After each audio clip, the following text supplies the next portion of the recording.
যদি ঠিক ঠিক তোমার চোখের জলে যেদিন ভগবানের কাছে যাবে, আমার ভগবান পৃথিবীর যেখানে থাকুক না কেন, ভক্তের ডাকে ভগবান ছুটে আসতে বাধ্য হয়। সব তোমার চোখের জল রাত্রিবেলা গিরিধর আর সহ্য করতে পারলো না। ভগবান কি করেছে জানো?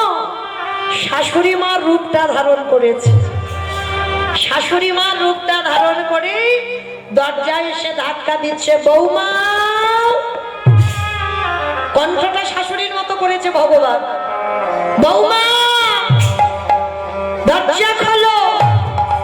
যেই না শাশুড়ির আওয়াজ পেয়েছে, সত্যমা মনে মনে ভাবছে আবার যদি আমায় মারে। শরীর থেকে রক্ত পড়ছে তো ভালো করে কাপড় দিয়ে ঢেকে দিয়েছি।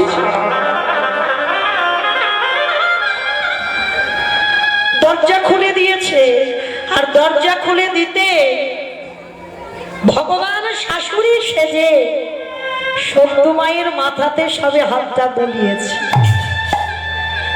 আর যেই না মাথাতে হাতটা বুলিয়েছে, এই যে সকালবেলা এত মারা মেরেছে বাবা, সব জ্বালা যেমন নিমিষে জুড়িয়ে গেল। আর কোনো জ্বালা, কোনো কষ্ট, ব্যথা বেদনা নেই। ভগবান শাশুড়ি হয়ে বলছে, কি রে সকালবেলা আমি মেরেছি, ব্যথা লেগেছে? মাথাটা নিচু করে কাঁদছে। না লাগেনি, লাগেনি বললে হবে? আমি মেরেছি, আমি জানি না তোর কত লেগেছে।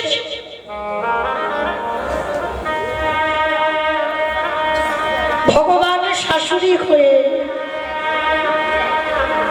সত্যমাকে হৃদয়ে নিয়ে বলছে, কাঁদিস না, কাঁদিস না, যা যা। আমি এক্ষুনি তোকে বলছি, ছেলে তো ঘরে ঘুমাচ্ছি, ছেলে তো জানবে না, যা এক্ষুনি তুই, আমি দরজা খুলে দিচ্ছি, তুই এক্ষুনি চলে যা, একটু বৈষ্ণবদের কাছে গিয়ে তুই একটু ভাগবত শুনে আয়। যেই না অনুমতি পেয়েছে, সত্যমার চমকে উঠেছে। মা তুমি অনুমতি দিচ্ছ? হ্যাঁ, ছেলে তো ঘরে ঘুমাচ্ছে, ছেলে তো জানে না, যা এই সময়ে একটু ভাগবতটা শুনে আয়। আর যেই না ভগবান শাশুড়ি হয়ে অনুমতিটা দিয়েছে, সত্যমার মনে বড় আনন্দ। ভগবান শাশুড়ি হয়ে নিজেই দরজা খুলে দিল। আর দরজা খুলে দিতে সত্যমা ছুটতে ছুটতে একেবারে সেই গ্রামের শেষে যেখানে ভাগবত হচ্ছিল, ভাগবত আসরে চলে গেছে। সারা রাত ভাগবত শুনেছে। আর সারা রাত ভাগবত শুনে সকাল যখন হয়ে গেছে, এদিকে গিরিধর মনে মনে করছে, হায় হায় হায় হায়, সকাল হয়ে গেল। শাশুড়ি যদি এবার ঘুম থেকে জেগে যায়, যদি দেখে বৌমা ঘরে নেই, তাহলে ও মেয়ের আর আস্ত রাখবে না। এবার কি করবে ভগবান? এঠো বাসন পড়ে আছে, বাসি ঘর দাবা পড়ে আছে, ঝাঁটা দিতে হবে, বাসি কাপড় জামা পড়ে আছে, কি করবে এবার? ভগবান কি করেছে জানো? হরি বল। যেই না সকাল হলো, সত্যমা ভাগবত আসরে আছে। আমার গিরিধর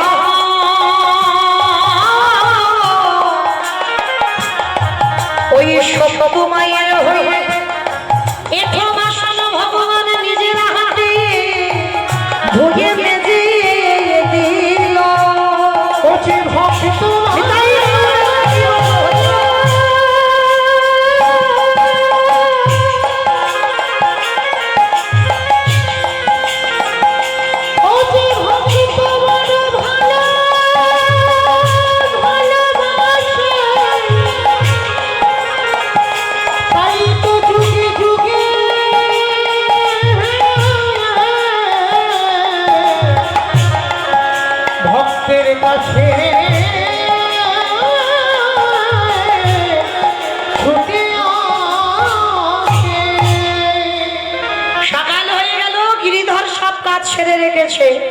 আর এদিকে শক্তিমাকে শাশুড়ি মা হয়ে তো বলেই দিয়েছিল ভগবান, যা ভাগবত শুনে আসবার সময় আমার প্রসাদী নিয়ে আসবে।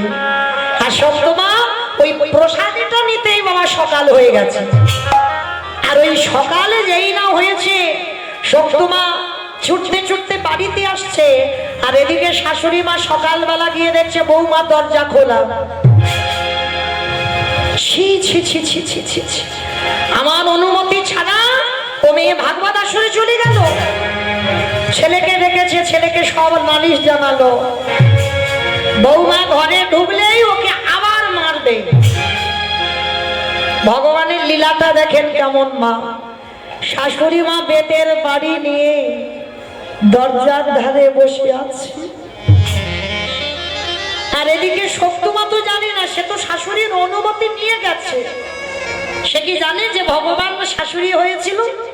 সে তো ধরতে পারেনি, চিনতে পারেনি। এইবার যেই না দরজায় এসেছে, আর এসেই প্রথমে শাশুড়ি মাকে প্রণাম করে প্রসাদীটা নিয়ে বলছে, ও মা, মা জানো আজ আমি সারা রাত খুব কীর্তন শুনেছি, অনেক নেচেছি, অনেক গেয়েছি, অনেক সাধুগুরু বৈষ্ণবদের সঙ্গ করেছি। আর মা তুমি বলেছিলে না তোমার জন্য প্রসাদী আনতে, ওই জন্য একটু দেরি হয়ে গেল। এই নাও তোমার জন্য আমি প্রসাদী এনেছি। শাশুড়ি মা অবাক হয়ে গেল, এত বড় মিথ্যা! আমি তোকে যেতে দেব না বলে আমি আমার ছেলে দুজনে মিলে তোকে মারলাম, তবু তুই এত ঠেকাতে তুই আমার কথা অবাধ্য করে চলে গেলি। মা এটা কি বলছো? তুমি তো আমাকে অনুমতি দিয়েছো, তোমার অনুমতি পেয়ে তো তবে আমি গেছি। মিথ্যা কথা, আমি তোকে অনুমতি দিইনি। এইবার ছেলে এসে বলছে, তবে রে পাপিষ্ঠা নারী, সারা রাত গিয়ে ওই ভাগবত আসরে নেচেছিস, গেয়েছিস, দেখাচ্ছি তোর মজা। শাশুড়ি স্বামী দুজনে মিলে আবার সকালবেলা বেত্রাঘাত, বেরিয়ে যা, দূর হয়ে যা, বেরিয়ে যা। গিরিধাম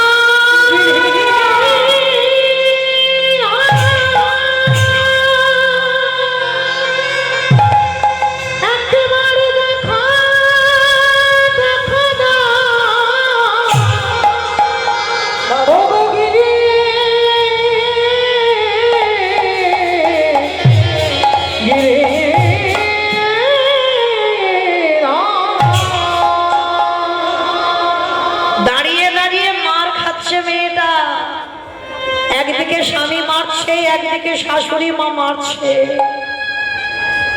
আর মেয়েটা দাঁড়িয়ে দাঁড়িয়ে মার খাচ্ছে, বলছে, গিরিধাম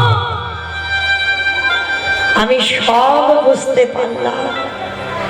তার মানে কাল রাত্রিবেলা আমি কেঁদেছিলাম বলে তুমি আমার শাশুড়ির রূপ ধরে তুমি আমার অনুমতি দিয়েছো। হে গিরিধাম,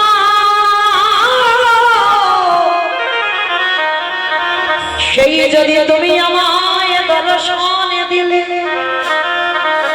একেবারে কৃপা করে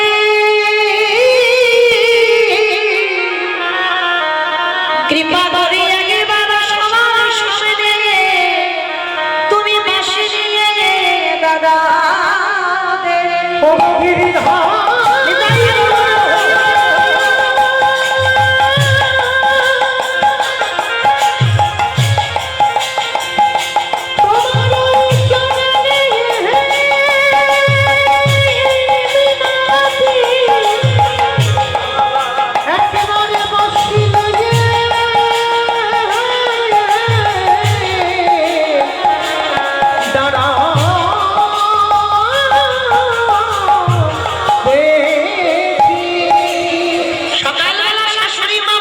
চুলের মুষ্টিটাকে ধরেছে।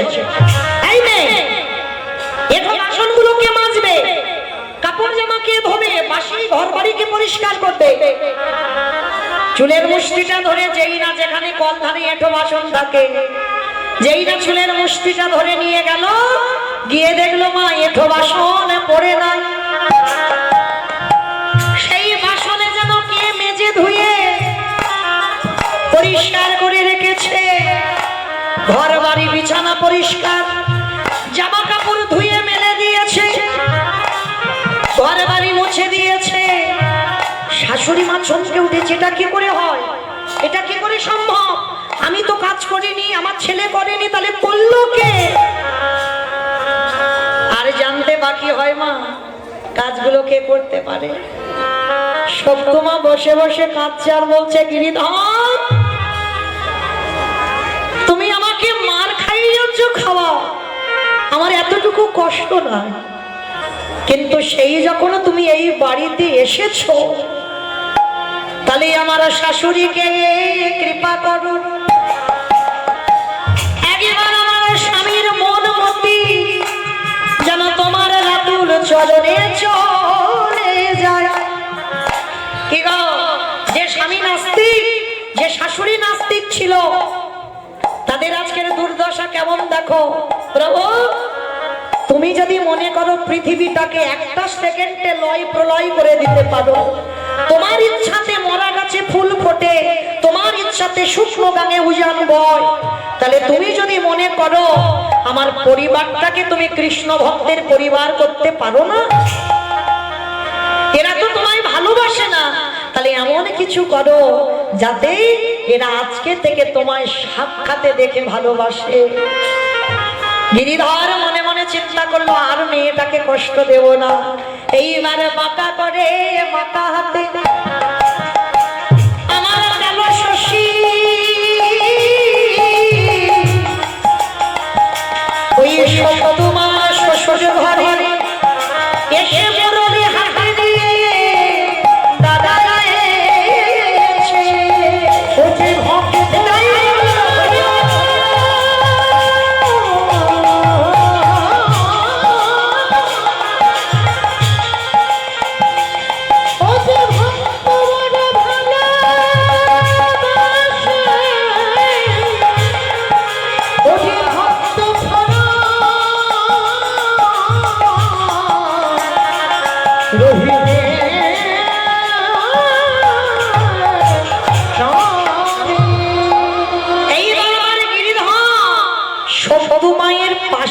বাঁশিটা ধরে দাঁড়িয়েছে। ঠিক যেমন মীরার গিরিধর ছিল, সেইভাবে যেই না দাঁড়িয়েছে, শাশুড়ি স্বামী দর্শন করে চমকে উঠেছে। এটা কি করে সম্ভব? আমরা জানতাম আমাদের বৌমা কৃষ্ণ ভজন করে, কিন্তু এমন সাধিকা আমরা জানতাম না। শাশুড়ি স্বামী দুজনেই চরণে আছা রেখে বলল, বৌমা ক্ষমা করে দাও, আমি চিনতে পারিনি তুমি আমার ঘরে কে। স্বামী করজোর করে বলল, শম্ভু আমি এতদিন তোমার উপরে অনেক অত্যাচার করলাম, তুমি কৃপা করে আমায় ক্ষমা করে দিও। আর আজকে থেকে আমরা মা ছেলে দুজনে কথা দিলাম, কৃষ্ণ চরণ ছাড়া আর জগতে আমরা কিছু ভাববো না। নিতাই গৌর প্রেমানন্দে। কি গো, যেই না শাশুড়ি স্বামী দেখলো মীরার মতো সত্যমা গিরিধারীর পাশে, কি গো মায়েরা হয় না? কলিযুগেও হয়। ভালোবাসার মতো যদি বাঁচতে পারো, ডাকার মতো যদি ডাকতে পারো, তাহলে ভগবানও মীরার মতো তোমার পাশেই এসে দাঁড়াবে। শুধু রাধারানীর একার তো প্রাণনাথ নয়, মীরারও গিরিধর ছিল। আর এই প্রেমটার নাম হচ্ছে মধুর প্রেম। স্বামী ছিল, সংসার ছিল, শাশুড়ি ননদী সব ছিল, কিন্তু স্বামীর জায়গাটাতে রেখে দিয়েছিল গিরিধরকে, মীরাবাই। তো এই মীরা বাইজি কিন্তু নয় মা। এই মীরার কথা আমরা বলছি, অনেকে বলে মীরা বাইজি না, মীরা বাইজি কখনো নয়। মীরা ভজনের সাধিকা। মীরার মুখের ভজন শুনবে বলে মুসলমান আকবর এসেছিল। আর এসে বাবা ছদ্মবেশে, মানে হিন্দুদের মতো সেজে এসেছিল। কারণ মীরা যখন ওই ভজন করতে বসতো, আর ভজন করতে যখন বসতো, এত সুন্দর কণ্ঠ, মুসলমান ছুটে এসেছিল। কিন্তু মুসলমান তো মন্দিরে ঢুকতে পারবে না, সাধুর বেশ ধরে এসেছিল। আর গান শুনে যখন ভালো লাগলো, আকবরের গলা থেকে স্বর্ণহার, আকবরের নাম লেখা লকেট ছিল, সেইটা সমেত মীরার গলায় দিল। শামে তেরে বাবাসি কানহাইয়া তেরে বাবাসি পুকারে রাধা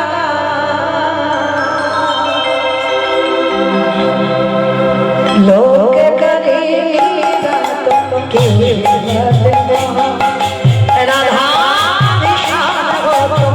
নিরালা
কাহিনী আছে, যে কাহিনীর জন্য আজকে লোক লজ্জার ভয় ছিল না। ও বলতে গেলে আজকে সারা রাতে ফুরাবে না, বলবো আবার কোনো একটা দিন হবে, সেদিন দেখা সেদিন বলবো। তো চলেন তাহলে মাইরা কি বুঝলাম, সংসার সুখের হয় রমণী গুণী। তাহলে রমণী যদি হতে হয়, ও তাহলে এই রকম রমণী হতে হবে মা। যেমন সত্যু মা দেখো পরিবারটাকে কোন জায়গায় দাঁড় করালো, তাহলে আমরাও কি পারি না? আমরাও পারি, কারণ আমাদের দেহটা কিন্তু শুধু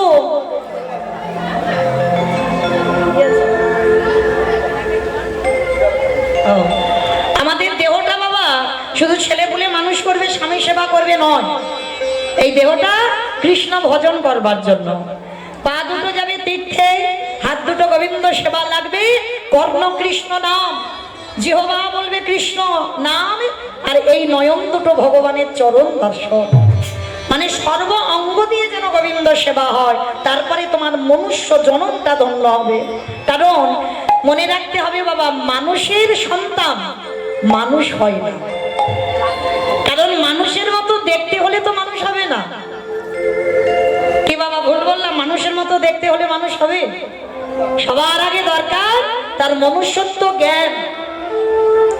আর যার মধ্যে মনুষ্যত্ব জ্ঞান নাই বাবা, তাকে মানুষের সঙ্গে তুলনা করা যাবে না। কেমন দেখবেন পশুর সন্তানরা, তারা কিন্তু জন্ম থেকেই পশুত্ব ভাব নিয়ে আসে।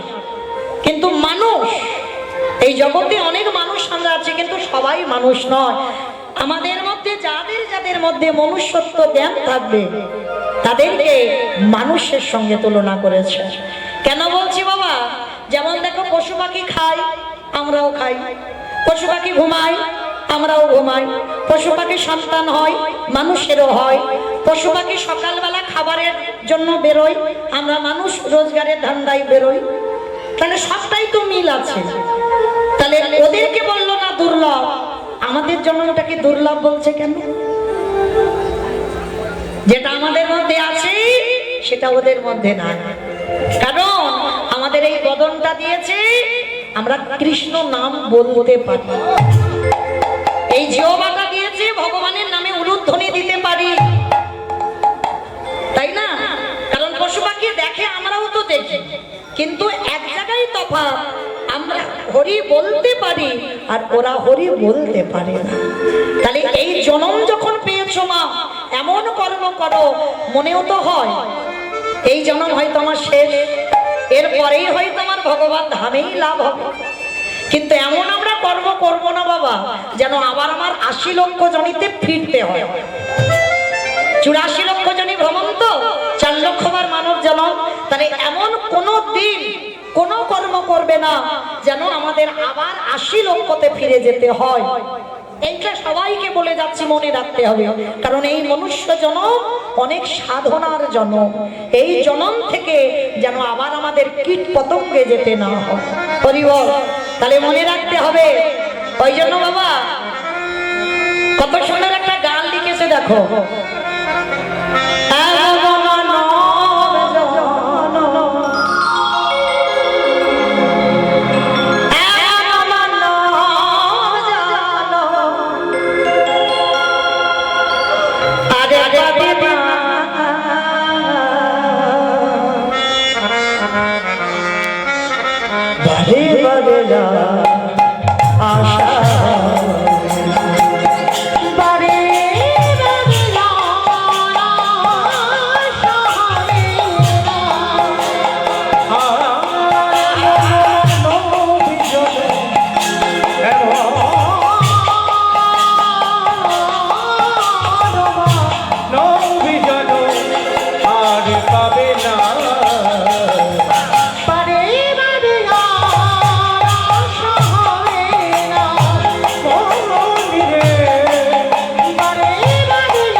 মনুষ্য জন্মে আসা হবে না। যাই হোক, তাহলে চলো আজকের আমরা জগৎ সংসারে যখন এসেছি, আমরা আসবার সময় বাবা আমাদের সবাইকে এই কৃষ্ণ নাম হরির নামেই মাপতে হবে। তাহলে আমার গৌরাঙ্গ মহাপ্রভু তো একা আসেনি, আরো একজন দলে নিয়েছিল। কে গো? নিতাই চাঁদ। নিতাই যাদের দেখে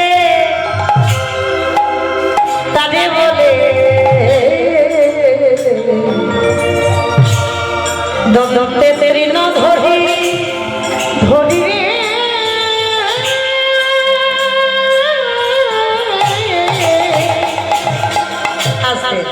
মাইরা। এগুলো কীর্তনিয়ার কোনো বানানো গান নয়, মহাজনী পদাবলী। কীর্তনাশ্বরে যে যাই বলো না কেন বাবা, একটা দুটো তো মহাজনী পদাবলী রাখতে হবে। যেহেতু কীর্তন, এই কীর্তন না হলে বুঝবো কি করে? তাহলে তো বাবা এটা বাউলের আসর হবে, রবীন্দ্রসঙ্গীতের আসর হবে। কীর্তন যখন হচ্ছে আমাদের বৈষ্ণব পদাবলী রাখতে হবে। কেমন? তার নিতাই চাঁদ দাঁতের হাঁস নিয়েছে বৈষ্ণব পদাবলীতে, যেটা বলছে অমাইরা। এই নিতাই চাঁদ দাঁতের হাঁস নিল কেন? এইটাই কারণ। ওই জন্য কীর্তন শুনতে বসতে হয়। আমাদের সমাজে একটা নিয়ম আছে, আমরা মানি আবার অনেকে মানি না। নিয়মটা কি? আমাদের সমাজ মানে আমার সমাজ না, আমাদের সবার, মানে গুরুজনদের সামনে কথা বলতে গেলে সবার আগে বাবা মাথাটা নিচু করে কথা বলতে হবে। কারণ এই যে আমার বয়স জ্যেষ্ঠ বা জ্যেষ্ঠারা বসে আছেন, আমি আপনাদের থেকে অনেক বয়সে ছোট, তাহলে আমি যে কথা বলবো বলার আগে মা আমার মধ্যে যেন একটু নত ভাব থাকে, কারণ এটা আমার সমাজের নিয়ম, পালন করতে হবে। আর আমার মহাপ্রভুর আমলে নিয়মটা কি ছিল না, গুরুজনদের সামনে কোনো কথা বলার আগে তোমাকে দাঁতে ঘাস নিতে হবে। আর দাঁতে ঘাস নিলে কি বুঝবে কথাটা সত্যি বলছি বা কথাটা বিনতার সহিত বলছি। কারণ যখন রূপ গোস্বামী আর সনাতন গোস্বামী মহাপ্রভুর চরণে আত্মনিবেদন করলো, তখন যাবার সময় রূপ আর সনাতন দাঁতে ঘাস নিয়ে তবে নিবেদন করেছে। তাহলে এটা নিয়ম। তা নিতাই চাঁদ কি করছি, নিতাই যারে দেখে তার বলে দলতে তৃণ ধরি ধরি রে,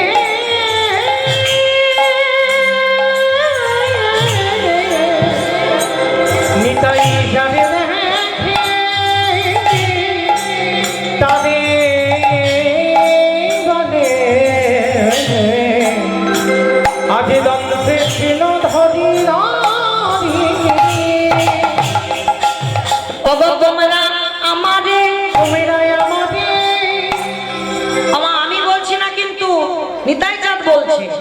কলি ওই কলির মানুষদের নবদ্বীপে দাঁড়ে দাঁড়িয়ে গিয়ে যাকে দেখছে তার পা ধরে বলছে, তোদের ঘরে আমি বাসন মাজবো, তোদের ঘরে আমি পাটনা বাঁধবো, তোদের ঘরে আমি কাপড় কাচবো, তোদের ঘরে আমি রান্না করব, যা বলবি আমি তাই করব, কিন্তু তোদের একটা কাজ করতে হবে। কি কাজ? আমার মাইনে টাইনে দিতে হবে না, কোনো টাকা পয়সা লাগবে না, কিন্তু একটা কাজ করতে হবে। কি কাজ? তোরাই আমারে কেনে গেল,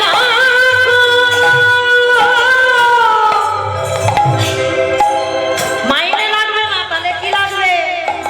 ওই একবার হাত দুটো তোলো, বলো গৌর হরি নিতাই গৌর হরি বল।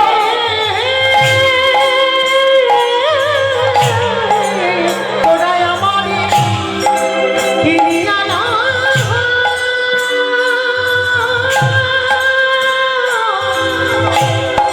একেবারে বলো হরি হরি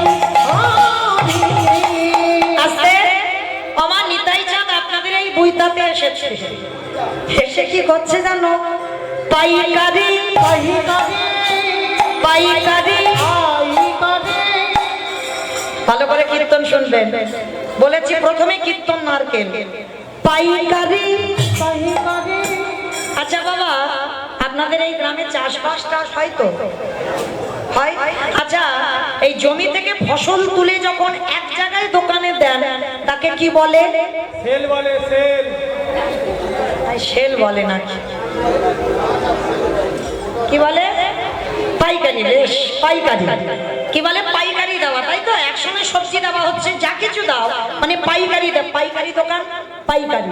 তার নিতাই চাঁদ অন্য কোনো গ্রামে যায়নি, আজকে এসেছে আপনাদের এই বইটাতে। এসে কি করছে জানো? পাইকারি। একটা কথা বলছি, দুটো মানে হচ্ছে, দেখেন, পাইকারি পাইকারি পাইকারি পাইকারি আমি পাইকারি আমার বুঝছো? পাইকারি মানে একসঙ্গে দিচ্ছে হরিনাম, আর একটা হচ্ছে পাইকারি মানে বইটাতে এসে লোক পাচ্ছে না, হরিনাম দেবে কোথায়? শেষে নিতাই চাঁদ বিরক্ত হয়ে বাবা এক জায়গা ঢেলে দিয়েছে। কোথায় জানো? দোকানে। দোকানে আমার পানের দোকান, সবজি দোকান, মুদিখানা দোকান, স্টেনারি দোকান। কোন দোকানে দিয়েছে গো? বেলুন দোকানে। বেলুন দোকানে? ওই দোকানে। বেলুন দোকানে দিল। হ্যাঁ, দেখেছো কে বলেছে কীর্তন বোঝে না?